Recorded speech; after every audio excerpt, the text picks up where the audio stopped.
मेरे भाइयों, पीछे क्लास में हमने जो एलसीएम एचसीएफ आपको दिखाया था उसमें हमने एक टाइप आपको छोड़ दिया था। जो हमने बताया था कि वीडियो लंबा हो जाएगा, हम आपको दूसरे टाइप में दिखाएंगे। देखिए, ये दूसरा टाइप हमने आपको तोड़ के दिखाना भूल गए थे उसमें कि अगर दो संख्या हमारा 35 और 15 हो और इसको हम तोड़ दें 7 गुणा 5 और 3 गुणा 5 में, और आपसे हम कहें कि एचसीएफ बताइए, तो आप क्या करते कि 5 यहां से और 5 यहां से 5 उठा के रख लेते।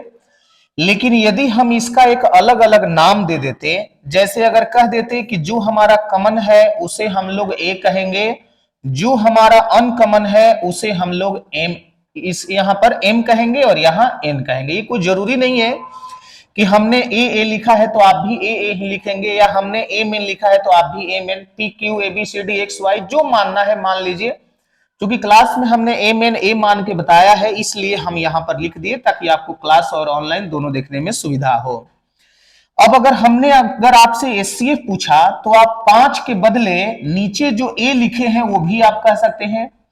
अगर हम एलसीएम आपसे पूछते तो ए हमारा दोनों में कॉमन होता है वो तो आप कहेंगे ही, एन एम एन कॉमन नहीं होता है, अनकॉमन है, तो इसी को गुणा में लिख दिया जाता है। यानी देखिए, ऊपर हमारा एचसीएफ आ गया, यहां एलसीएम आ गया।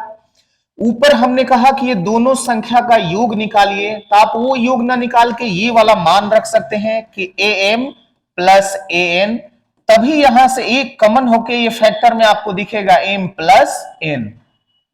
वही अगर अंतर निकालने को अगर हम कहते तो सेम काम ए एम माइनस एन करते, जहां से एक कॉमन हो जाएगा तो ये बचेगा एम माइनस एन।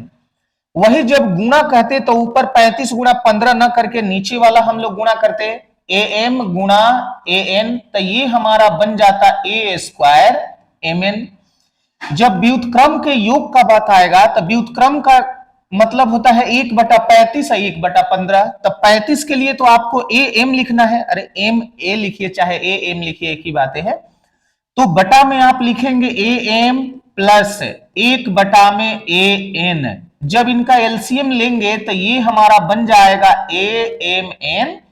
एम से भाग लगाएंगे तो यहां एन आएगा और एन से भाग लगाएंगे तो यहां पर एम बनेगा। तो ये हो गया व्युत्क्रम का।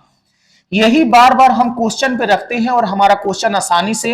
अब यहां से आप देखिए एचसीएफ हमारा ए, क्यों ए? क्योंकि 5 5 होता है, 5 के लिए हमने ए मान लिया है। एलसीएम हमारा A M N, M N क्यों? क्योंकि आप 5 लेते और 3 साथ लेते, जिसका हमने नाम लिख दिया है ए एम एन।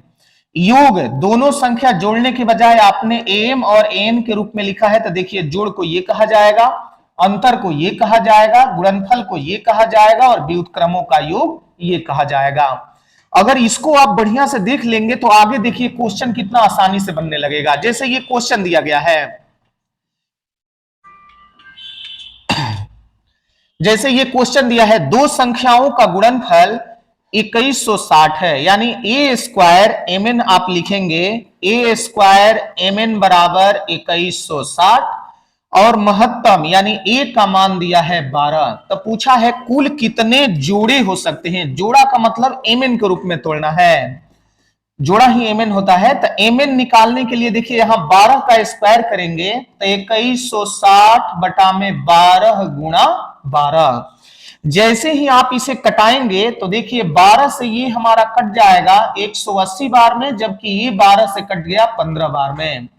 तो 15 को ही जोड़ा के रूप में तोड़ने के लिए को प्राइम नंबर में तोड़ने होते हैं, यानी ऐसा गुणनखंड जिसका एचसीएफ 1 हो। जैसे पहला देखिए टूटेगा 1 और 15, दूसरा टूटेगा 3 और 5। अब इसके अलावा 15 को आप तोड़ ही नहीं सकते हैं।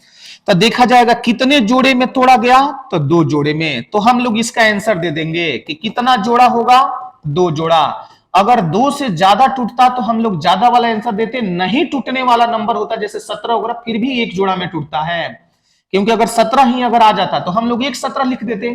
तो यहां पर कटता नहीं, तब उस परिस्थिति में लिखा जाता है कोई जोड़ा नहीं, वरना यहां पर अभाज्य संख्या भी होता है तो आंसर जाता है 1 जोड़ा। अगला प्रश्न देखिए, जैसे दिया है दो संख्याओं का योग 384, तो आपने पीछे देखा होगा कि योग होता है ए एम प्लस एन बराबर हमें लिखना है 384, महत्तम दिया गया है 48, तो यहां ए का मान हम लोग लिखेंगे 48। अब जब m प्लस n का मान निकालेंगे तो 384 बटा में 48 हो जाएगा, जो कटा के देखिए 8 बार में कट गया। अब इसके पहले वाला प्रश्न mn था गुणा में, लेकिन यहां m प्लस n है प्लस में, तो इस तरह से तोड़ना है कि ये प्लस के रूप में टूटे। तो पहला टूटेगा 1 7 और दूसरा टूटेगा 5 और 3। अब देखिए दो 6 दे नहीं सकते क्योंकि वो फैक्टर नहीं हुआ, 4 4 दे नहीं सकते, सिर्फ 2 ही में टूटेगा।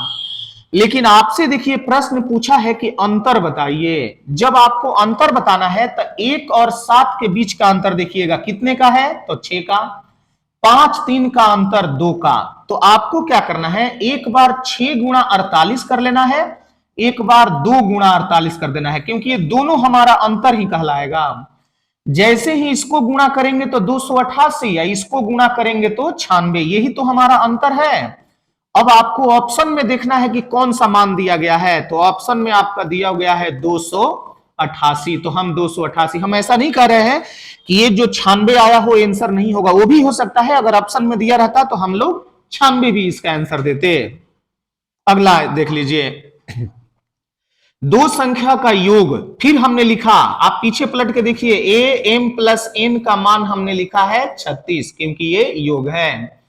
इनका लसा तथा मसा तथा लसा 3 और 105, तो मसा हम लोग ए को कहते हैं 3 और लसा एम एन को कहते हैं, तो हम लोग लिखेंगे 105। तो कहा है व्युत्क्रम का योग। आपने देखा होगा व्युत्क्रम का योग हमने पीछे बताया था कि m प्लस एन बटा में a m n होता है, इसी का मान आपको निकालना है। तो आप क्या करना, ये तीनवा को यहां जब रखेंगे ना तो जाके 36 को भाग लगा देगा, तो m प्लस एन बराबर 36 बटा 3 यानी 12 आ गया। और am n का तो मान दिया ही है 105। जब m प्लस एन का मान 12 आ गया और m n का मान 105 आ गया, तब ले जाके आप यहां रख लेंगे कि m प्लस एन का 12 और m n का मान 105, क्योंकि यही होता है व्युत्क्रम का। आप पीछे जाके देख लीजिएगा, व्युत्क्रम के लिए हमने यही लिखा है। अब इसे घटाइए 3 से 4 बार में, 3 से 35 बार में, यानी आपका आंसर बन के आ गया 4 बटा में 35। देखिए ऑप्शन में दिया है 4 बटा में 35। यही सूत्र के माध्यम से हम थोड़ा पीछे आ जाते हैं। देखिए ये इसी के माध्यम से हम लोग गुणनखंड को आसानी से तोड़ लेते हैं। यही हमने पिछला वीडियो में आपको नहीं दिखाया था, इसलिए हमने एक नया वीडियो बना दिया। बहुत बहुत धन्यवाद आपको। फिर मिलेंगे हम लोग अगले वीडियो में।